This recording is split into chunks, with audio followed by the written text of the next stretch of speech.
Welcome to The Investor, a podcast where I, Joel Palafinkel, your host, dives deep into the minds of the world's most influential institutional investors. In each episode, we sit down with an investor to hear about their journeys and how global markets are driving capital allocation. So join us on this journey as we explore these insights. All right, so really excited for my guest today. I've got Adrian Balfour on the line. He's an experienced investor, has invested in some really well-known companies. Also has been an experienced entrepreneur, serial entrepreneur, technology leader. He's best known as a founder and chairman of Envorso, a Seattle-based consulting firm specializing in transformation, AI, software-driven innovation. And since 2016, he's guided Envorso in partnering with major clients. And I think that's going to be really interesting to kind of talk about the scaling phase of, working with the likes of, Arians, Cosworth, Cummins, Bose, BMW, Microsoft, and really focusing on enhancing the efficiency to drive growth through advanced technology. Previously, Adrian co-founded PCubed, which is a global project management consultancy that grew to 1,000 consultants under his leadership. He served as CEO for nearly 2 decades before selling the firm in 2013. And earlier roles included work as an electronic engineer at France's Telecom Research Center and as a systems specialist at Ford Motor Company in London. Beyond tech, Balfour has played a pivotal role in the U.S. professional rugby industry. In 2017, co-founded Major League Rugby and launched the Seattle Seawolves, who won consecutive championships in 2018 and 2019. And his leadership has just really helped build a strong rugby community in the Pacific Northwest. He's also been an active investor, has backed more than a dozen companies focused on AI, including Empwr.AI. He also operates regenerative sheep farms in Pennsylvania. So that's pretty interesting. And in Ireland, producing sustainable wool products. That's really interesting. And it seems like that's some of the merch that's for the Seawolves as well. It makes sense because you got to stay warm, and why not do it with wool? And he's originally from County Fermanagh in Northern Ireland. So I was in Northern Ireland. I forgot the name of the town that we were in. Okay. But it'll come to me in a second. But anyways, just have a fond memory of being in Northern Ireland. Yeah, it's a fun place. A little rainy, Joel, but it's a fun place to be. It was rainy when I was there. So yeah, I can relate. But now it's bugging me what the city is. I'll bring it up during the episode. But anyways, in 2020 expanded Envorso's presence and is really opening a professional services center in Belfast. So excited to kind of go really deep on the ecosystem, tech, venture, where AI is headed. We just talked about, some of the headlines we're seeing today. But Adrian, tell me a little more about who Adrian is. Where did you start? What did you study? What did you think you wanted to become in your career, and how has that changed? Yeah, life is not a straight line. So initially, I studied electronic engineering in Sheffield in England, and then in France at École Supérieure d'Ingénieur, which is in Caen in Normandy, and then did my master's, in Belfast, etc. Wanted to become a design engineer for Intel. That was my original goal. I wanted to do chip fabrication, get involved in that whole thing. If you were back in the sort of late 80s, early 90s, that was the technology at the time. Those things were going crazy. They were powering the PC revolution. So I wanted to get involved in that. I ended up working on cryptography over in France for a couple of years. And basically sort of think about it in these sort of terms, sort of like, security, cybersecurity work. Yeah, back in the day, some of the early stage public key encryption systems, all that sort of stuff. Yeah. And then I got poached to go work for Ford in Germany, working on automation of production lines. So I worked in a system called inline vehicle sequencing, which essentially basically takes the download from the mainframe. So consumers go to a car company, they buy cars. On a Sunday night, that's uploaded, or it used to be uploaded to the mainframe Sunday night. Monday morning, the plant has to be ready to build stuff. So you take the download over the weekend, you basically categorize that into batches, and you send it down the various production lines for engines and for cars, basically. And then marry up, they have to marry up together. And the robots all have to be, working on the configuration that's coming down the production line at the time. Multiple products come down a single production line. So I built the automation for that in Germany for a bit. Joined over to the world headquarters or to the European headquarters in London, and then resigned and set up PCubed. I was about 27 when I did that. Didn't really know much about business, but I figured how difficult could it be? Yeah, I just built a global scheduling system for production lines for a major manufacturer. So I figured how difficult could running a company be? Sure, yeah.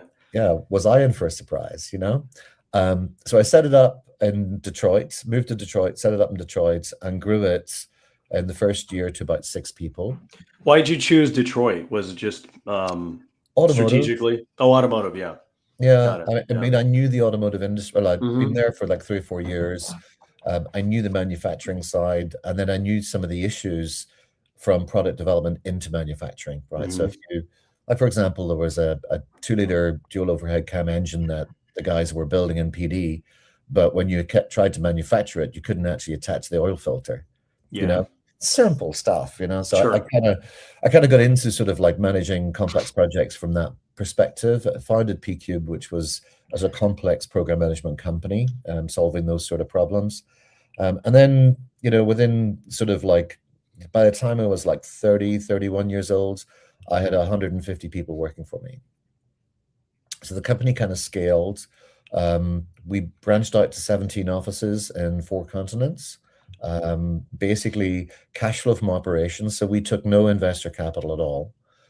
It was all cash flow from operations, and I didn't have any money to put into it. So literally it was, send your billing out on a Friday, get the payment, 2 weeks later, and then pay payroll. It was literally that sort of like dynamic. And then just growing and scaling the company across 4 continents. And I believe now the company is about 5,000 people in total. I exited in 2013, and then used some of that capital to deploy. I was very interested in the new sort of like Web 2.0, and also, looking at sort of like computer learning back in the day, and edge computing. And so I basically took those funds and did some angel investing and early stage investing. Became a limited partner with a couple of different VC firms, some of them that you'll know, in Seattle and in San Francisco, and was involved in due diligence exercises. My investing style was very much as an operator. Yeah, so I didn't do, a lot of guys would do 20 or 30 investments, the 50K to 100K style, put. I was more of a sort of like put in, a 6-figure sum and then get involved on how to help the operations guys. Because I actually know, having grown a company from scratch, from one person band, I know some of the challenges that people face. Yeah. So I wanted to help others set their companies up. Absolutely.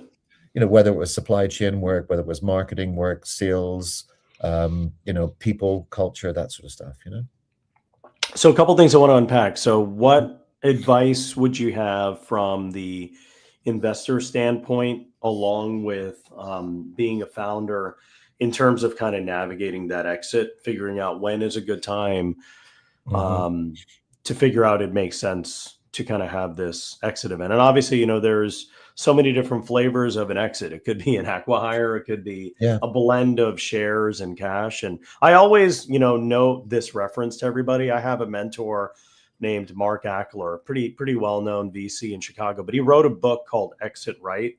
Yeah. And it really just has a lot of wisdom in there. I think he wrote it with, I think his past book was with Brad Feld, but there was just a lot of nuggets in there in terms of just what you need to think about. Even if you have like an earnout, what you need to think about in that situation. So would love to hear any advice, or especially learnings that you're allowed to share with, your exit. And it seems like you had some liquidity because you're able to reallocate some of that. But yeah, anything you're allowed to share about that would be great. Yeah, no, I mean, I didn't come from much, I didn't have a lot of money to start with. Hmm. So, being able to do a couple of exits along the way has certainly Hmm. promoted my liquidity. And then being Yeah. able to do smart investing kind of helps Hmm. you accelerate on from there. Um, there's two sides of it. There's the actual physical transaction itself and and the mechanics of that and what the implications are for the entrepreneur coming from an entrepreneurial side. Hmm. And then also like when is the right time? Okay, so as a entrepreneur, you're naturally curious, you're naturally optimistic, so you always think you can continue to grow. Yeah. Um, and the very moment that you don't grow, it's too late. Yeah. So if you go through a recession like we did in 2008, yeah, um, all sorts of things will come at you. Like in the 2008 recession, we got audited by the IRS and by different states because, in 2009 our revenue was lower than our revenue was in 2008. Go figure. Hmm. But the governments will audit you because they want their money Yeah, regardless. they want the healthy tax payments that they're getting. Yeah, so you do things like that, that you have to be aware of. If there's a recession coming, you Hmm. got to remember you're getting audited, that sort of thing. Um, but if the revenue dips, you've then got another 3 to 5 years before you can sell. Yeah, so you got Hmm. to keep that revenue, chugging and turning, and you got to have healthy 25-50% growth, as a real sign. Once you get into that, it's then about when is good for you. Yeah. Most entrepreneurs plow money back into the business. So if you've been doing it for 5 or 10 years, it's probably time to get out. Yeah. Yeah. Unless you're going to scale to $1 billion company and you can take loans against your stock and all that sort of stuff. But if you're in there for 5 to 10 years, then and you're not getting that sort of financial reward, then get out.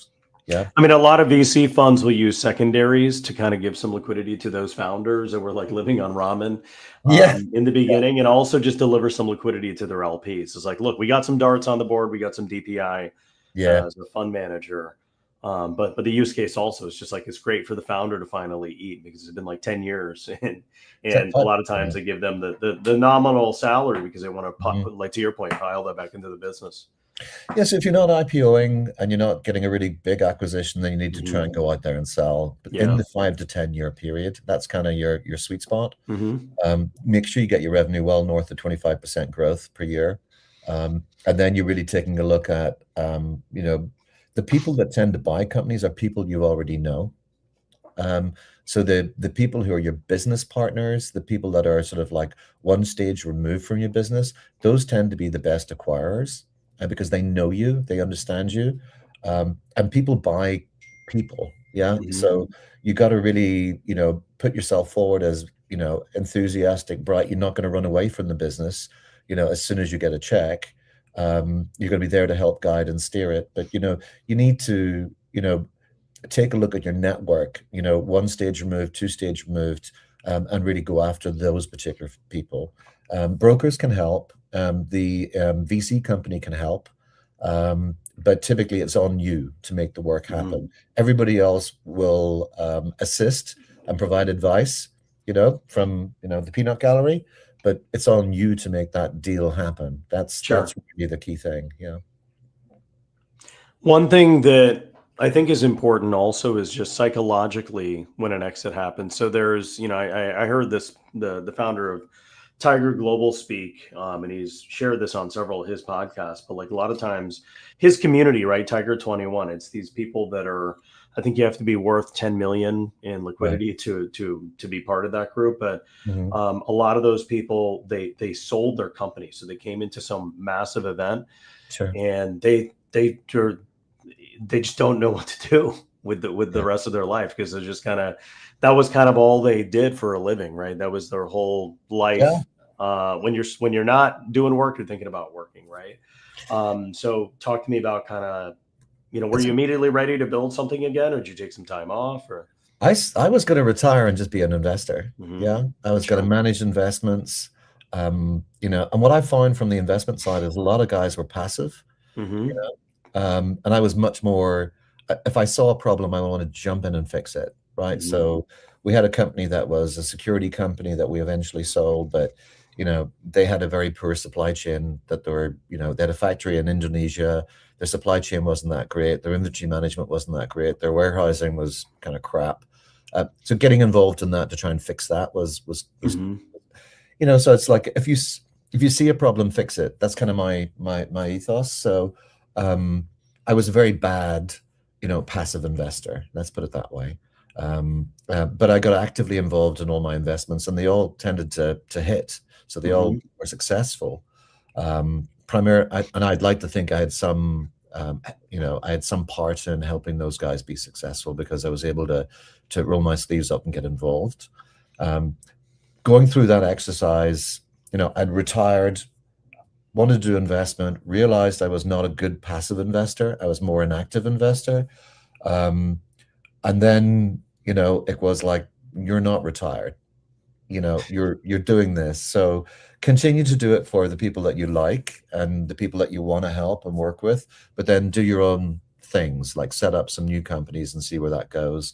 And the initial one, I set up Envorso, which, as you correctly stated, basically helps legacy companies, adopt AI, machine learning, and the new technologies. Um, and typically focusing on people that manufacture stuff. So Hmm.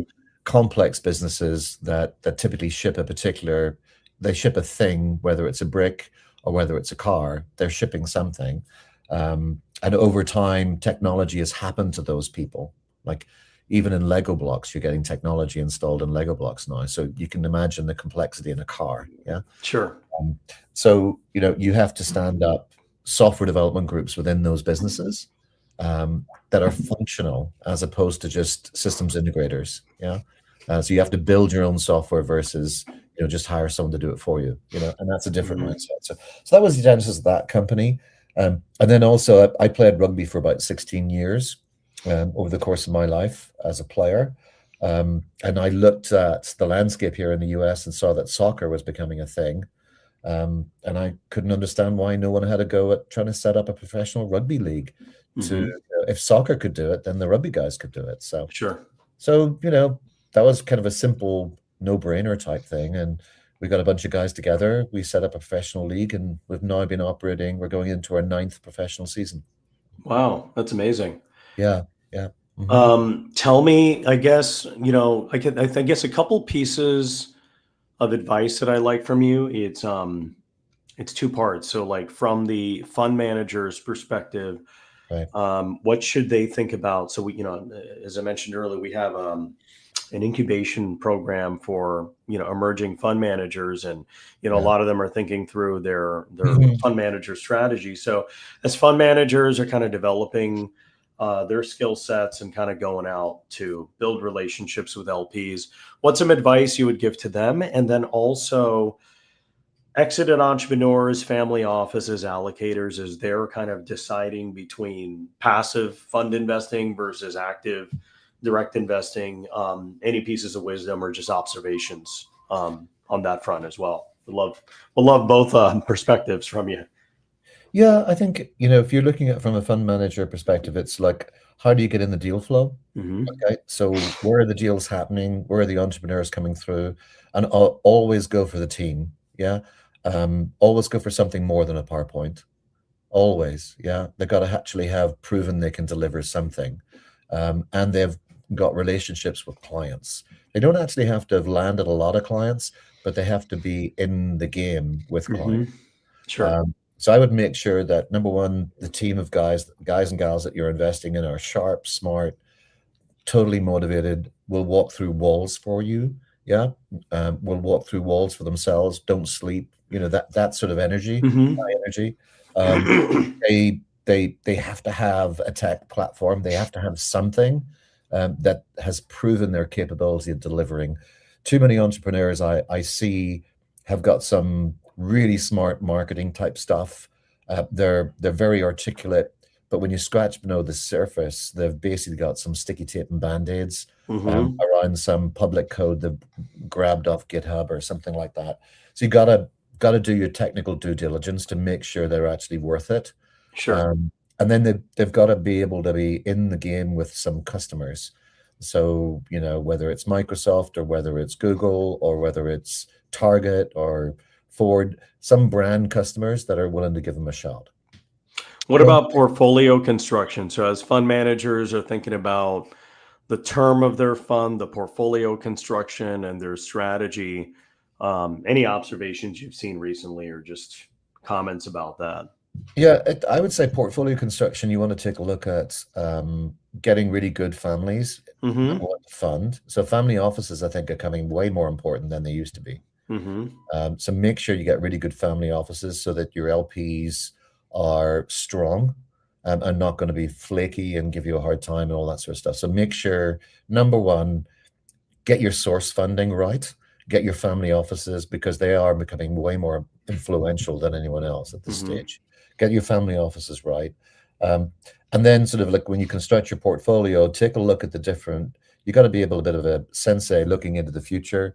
Like what does 2028 look like?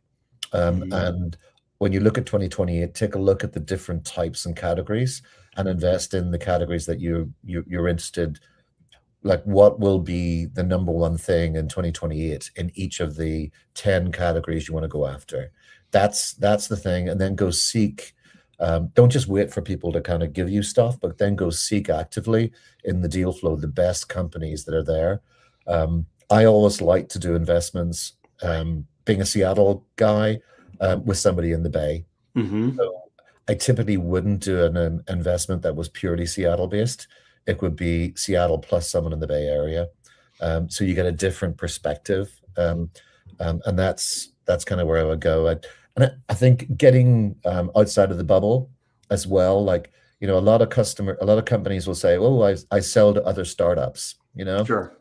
I've seen that rotating debt, you know, I've played that game before. I want to have real customers, you know, that Mm-hmm. are industrials or retail or financial services. I want to have real customers that are touching Mm-hmm. that, not just I've got 6 startups that have got 5 guys using my thing. They're Yeah. retainer clients essentially, right? Yeah, real, we got some brands in there and somebody, Yeah. people that really know their shit and they're they're Mm-hmm. they're like impressed with what you have. Yeah. That's a good point to bring up. So what have you learned in perfecting kind of corporate clients? I mean, because you've scaled to kind of some really large corporates as clients. So like as you're kind of thinking about the next evolution of your company, and that sometimes that's tied to a revenue milestone, sometimes there's private equity Yeah. strings attached to that, right? Sure. So what Yeah. what are some things you learned? I mean, kind of building those kind of roster people on your customer list. I think, you know, hey, when I was 27, it was Hmm. hard. Yeah. But you know, I'm in my 50s and all my friends are in their 50s. When I was 27, they were all in their 20s. So it's a hell of a lot easier today. Sure. Let me just put it that way. Hmm. But it's really just, you know, being resilient and going after, with your taking your product into those big companies and not being Hmm. scared. Yeah. They're humans too. Um, the key thing is investing the time so that you understand their problem, right? So they're just humans trying to solve problems and get the thing done, but they work in a very large company. Their ecosystem is unique. Their challenges are somewhat unique, and you got to invest the time to understand where they're coming from so that you can be valuable to them. So the sales cycle is Hmm. a little longer, but pick your winners and invest the time. Make your product as relevant to those guys as possible. Um, they get pitched a lot by a lot of people, so they're predisposed to say no. Hmm. But just because they say no doesn't mean to say they won't say yes. So they're predisposed to say no, and so they will keep on saying no, or they'll keep investigating your product to see if there's any hooks that turn them off. Make sure you don't have any negative hooks in there, and eventually they'll get themselves to a yes. Yeah, I mean, to your point, a lot of these big corporate companies, I mean, like Ford and GM, I mean, they've got like 8 levels of leadership and approvals that Oh, yeah. probably have to even allow you to come into the office, you know. Oh, yeah. Yeah. So I think you're to your point, empathizing with that, because that might be one of their problems, right? They may be frustrated that they're the big conglomerate that just moves too slow versus like some of these other fast moving Well, companies that you are got a more good point nimble. there, Joel. Like, you Hmm. know, recently, you know, I'll take one of the Detroit three. maybe the one that's not as big as the other two in Detroit. Okay, Hmm. they have 900 AI projects they have to review and see if they can implement across the organization. Maybe 120 of those are real. Okay, so if you're coming in with a new AI product to those guys, you're one of 900. You got Hmm. to get yourself to one of 120, and then you got to get yourself to one of five. So that's the competitive landscape you got to do. So don't enter that game unless you're aggressive and you know how you Hmm. can win. So you got to get real aggressive and you got to push through the mix that they can select you above all else. That's the important bit. What are You know, your thoughts on pilots, like to kind of get in the door? And should you, do you think you're devaluing yourself if you just do free pilots? Or do you think sometimes free pilots helps to kind of get yourself in the door? I hate free pilots. Yeah, because you're not valuing yourself. Yeah, exactly. Right? Yeah, Hmm. and if you don't value yourself, how can someone else value you? So Yeah, I just it's a hate good that point. stuff. Yeah, I mean it's you wanna basically invest at the time to make sure your product is specific to those guys Hmm. and that they want to do it. Pilots are a great way to move forward, but pilots are also a good way for IT to kill you. Yeah. Yeah. So, sometimes the best way to do it, like take a look at the way Smartsheet did their growth. They basically had business users, in the business pop up using their product. And then by the time IT became aware of it, it was pervasive and they couldn't kill it because it was pervasive. Sure. That's the way to do it. Get a couple of managers to use your stuff, get a couple of analysts to use your stuff, start getting it pervasive within the firm, do some enterprise level functions over the top of it so that people can kind of coordinate on it, and then you can't be killed. You're too big to be Hmm. killed. Like in Envorso, we actually have a sort of a lab where we incubate companies, so like an incubator type thing, Hmm. which is where the Empwr.AI came from. So that's a product that we basically looked at and said, hey, from a sort of product management, program management perspective, the future of work is going to be hybrid. Hmm. Okay. So the future of work's hybrid. You're going to have bots and you're going to have humans working side by side. Is there a tool out there that kind of can coordinate both seamlessly so that the manager can get work done? Maybe he's got 5 employees and 10 bots. Okay. How do you manage that from a sort of project management perspective? So we created Empwr.AI to kind of do that function and solve that problem, which we think is a really killer 2028 scenario. I love that. Well, fun topic that I want to move on to is Mhm. look, I remember the town that we went to. Is I DM'd you. It's Kilkeel, Ireland. Kill, kill. Okay, And fishing then village. and Yeah. then we went to, I sent you the link here. We went to this alpaca farm, and we just had an amazing time with our kids. That's sweet. And essentially, their fur is pretty soft, right? So Yeah, when you kind of talked about the woolery that you formed, and I sure. love like that. That's kind of it's essentially. So it sounds like you. I guess did you create a brand around that? Did you create like actual sweaters and swag, or are you just actually the woolery that kind of processes the wool, and like Oh no, other partners like Patagonia or somebody like would use the wool to kind of create their sweaters? Because alpaca wool is pretty soft too. it's pretty soft too. Yeah. Yeah. So we went for merino wool. Hmm. So the answer to your question is hell no. Vertical integration the whole way.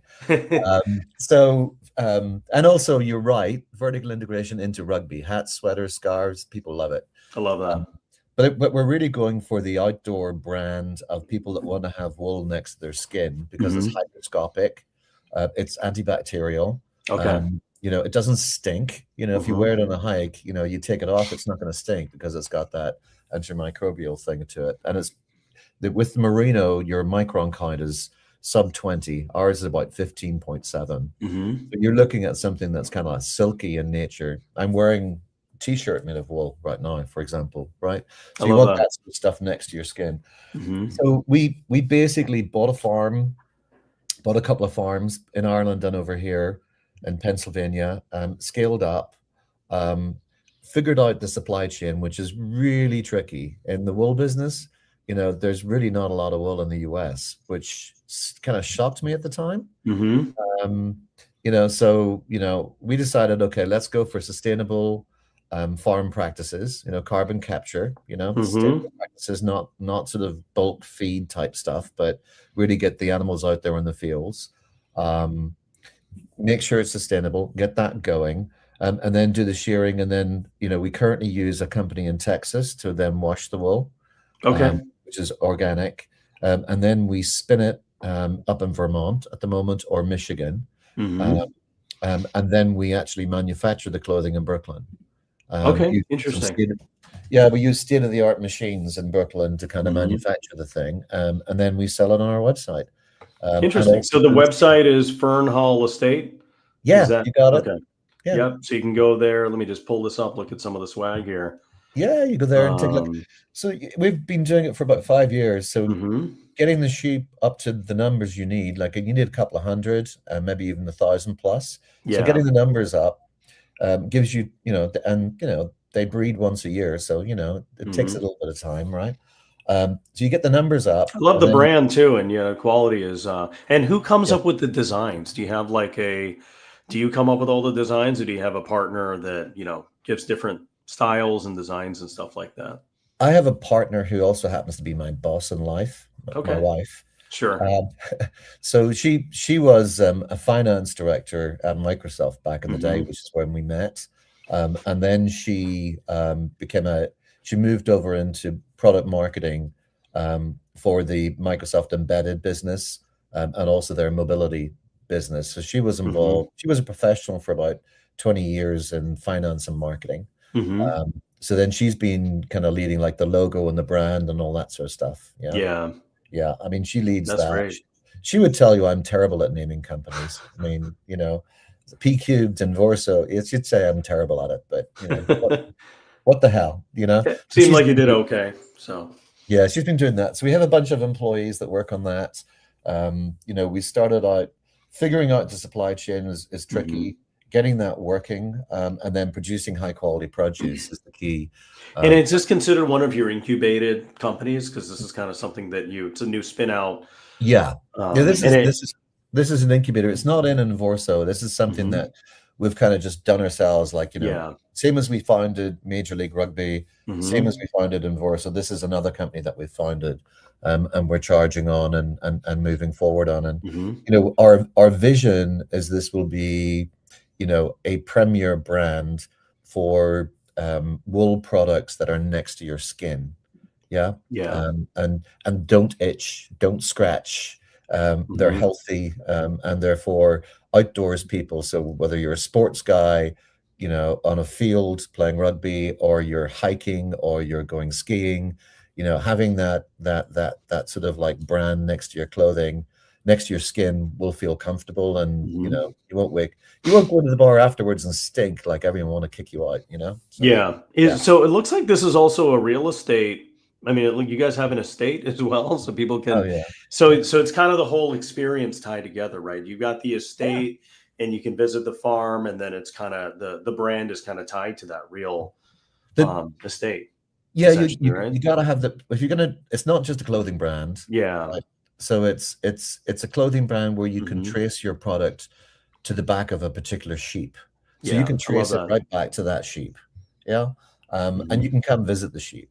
Yeah. Hmm. So to create that sort of environment, and make it friendly for Hmm. people, either producers, people in the supply chain, or just consumers. Uh, we purchased the Johnson and Johnson family estates. So Hmm. if you look at the J&J company, their historical estate was in Pennsylvania. Wow. And so we purchased that. We Hmm. spent a couple of years renovating it to bring it back to life. Hmm. Uh, and we have the benefit that in the 1800s and early 1900s, that actually was a sheep farm. Um, they've since turned it into a golf course, so we had to convert it back to a sheep farm, which the neighbors around us kind of call me the golf killer. Hmm. I'm fine with that. That's okay. But it's a kind of a cool brand, right? So Yeah. so you can come to the former Johnson Johnson estate. It's a building that was built in 1916. Hmm. The walls are like 5 feet thick with stone.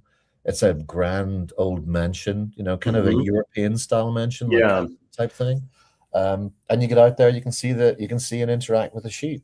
and you can buy some wool on the way. And Yeah, we and have you're in a PA, so you're just a couple hours away. It's great for New Yorkers to kind of get a little weekend away. So yeah, New York, Boston, Cincinnati, Pittsburgh, even DC, down as far as yeah. DC, Philly and DC come up. We Hmm. get people, and they can rent the building if you want to, do it like a retreat or whatever. You can kind of Hmm. rent the building and have 20 or 30 of your closest friends, in Yeah. proximity, and do the full, live farm interaction type thing. So Yeah. that's a cool That's little that's brand. that's amazing. Yeah, that you kind of built that whole ecosystem. It's essentially an entire experiential ecosystem with the brand. I got to ask you, so what? I mean, you really took it to the next level, Adrian. You're just like, look, it can't be that hard, right? It seems like Yeah, you've done every step in your life. Because I agree. I mean, things, if you really think about it, everything's hard, right? It's hard to, like marriage is hard. It's hard to raise children. Everything is kind of difficult. But when yeah, you actually realize that if you just do it and you kind of have a good attitude about it, yeah, everything is figure outable. But with different business models, there's different challenges. There's different learnings that you didn't think about. Like, hey, I didn't know that I'd probably get audited after the recession. But what are yeah. some of the biggest things that you learned building a major league rugby team, and then also just kind of the complexities of essentially managing real estate, event space, and a farm and an apparel brand all at the same? Yeah, Uh, well, it's where your passion is, right? So for mhm, me, I'm a tech guy, therefore, Envorso helping change big industrials to become tech first. mhm, That kind of makes sense. Doing AI startups, mhm, incubating them, launching them, getting funding for them. We secured funding for Empower, and they're now fully launched and off and running. Um, you know, um, then getting involved, that was my tech side. I played rugby for 16 years, so I'm really into mhm. it. So, do what you're into, right? Yeah, Um, exactly. Then you yeah, don't and feel like then you're working. yeah, you don't feel like you're Yeah. working, and you're into it. You're driving it. You're growing it. You get investors involved. There's maybe 50 investors across all the teams now. There's probably close on $500 million invested in rugby in North America Mhm, over the past 8 or 9 years. We have the World Cup coming in 2031. Men's in 2031, women's in 33, and people mhm. don't realize that the Rugby World Cup is the third largest sporting event in the world. Yeah, it's Sure. bigger than the Super Bowl. Yeah, Mhm, so people don't realize that sort of stuff. So basically going and leaning into that, and then there's a series of micro decisions that you got to do, which I mhm. will put down to just work hard. You're going to get challenges, as you said. Nothing's Yeah. free in life, right?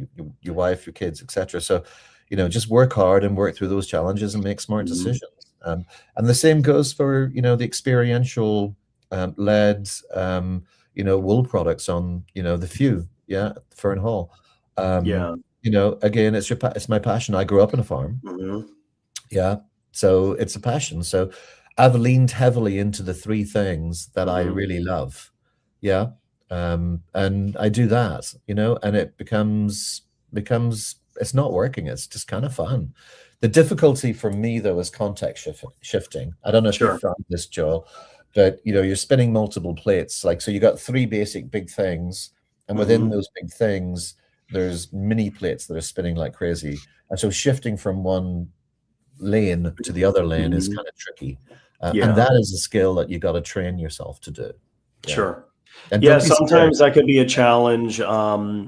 I'm okay at context shifting. I think the challenge that you most likely have and most other people is really just time management, right? Oh, And yeah. prioritization. So a lot of times you want to be available and support people, but you also want to manage priorities and manage Yeah. time. But as long as you're doing what you enjoy and you got the right people helping you, then your time is infinite because you can kind of duplicate yourself and kind of, You can get leverage on time. Like if you yeah. get the right people, like going Hmm. from on a startup, going from 1 to 2 is huge. Going Hmm. from 4 to 5 is huge. Yeah. Going from 24 to 25 is huge, and going 99 to 100. Those are the Hmm. sort of inflection points that you look at within a business, and Yeah. getting those right people, spend the time to get the right people. If you Hmm. if you get the wrong people, I think it was Napoleon who said, an energetic idiot should be shot. Yeah, they will destroy your business. You Sure. know, Hmm. so you got to make sure you get the right type of people and go for it in the right way. So, and Yeah. time management is critical. I look at it and go every single day. At the end of the previous day, I write down Mhm. sort of 5 things I want to get done the next day. I love that. And if I get them done by lunchtime, then I'm going to go Hmm. skiing. Yeah. Sure. If if I don't get them done till 11 o'clock at night, then I'm working till 11 o'clock at night. Hmm. I want those 5 things done. Knock them out the door, get them done, Yeah. and then move on to the next ones. Don't let things drag. Get Yeah. things done. Push through. You know, push yourself. Yeah, I totally agree. I mean, it's very timely. So Pharrell Williams, I think he spoke at the Grammys, Okay. I think 2 days ago, and his speech, he was just like, "Look, never stop working. If you do what you love every day, you'll get paid for free, essentially, right? Because Yeah. you're getting customers, and they're helping you, kind of build something great."